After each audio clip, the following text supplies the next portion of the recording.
government of Guyana, through its Ministry of Public Health, continues to ramp up efforts to fight against the COVID-19 pandemic. In this regard, the ministry has added 1,100 test kits and 14 ventilators to its inventory. These 1,100 test kits for the novel coronavirus were donated by PAHO WHO, bringing the total number of donated test kits to 1,800. Minister of Public Health Honorable VOLDA Lawrence explained that Guyana still has 5 total cases of COVID-19 and urged Guyanese to continue preventative measures. We do have a number of persons quarantined by the Ministry of Public Health.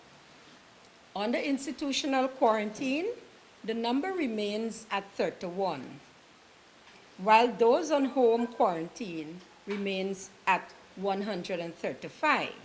14 ventilators have also been donated to the Ministry of Public Health to boost the capacity of Level 3 health facilities in Guyana.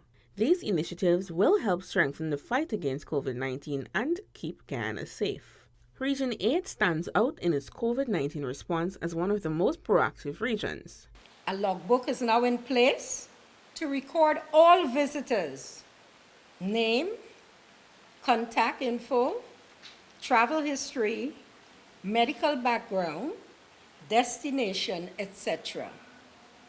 This will enable them to monitor travel, which will allow for early reporting and timely response to any COVID-19 situation. Prior to the index or first imported case on March 11, Guyana has put several measures in place to promote the safety and well-being of all citizens. NATESHIA Isaacs, Foreign Info Hub.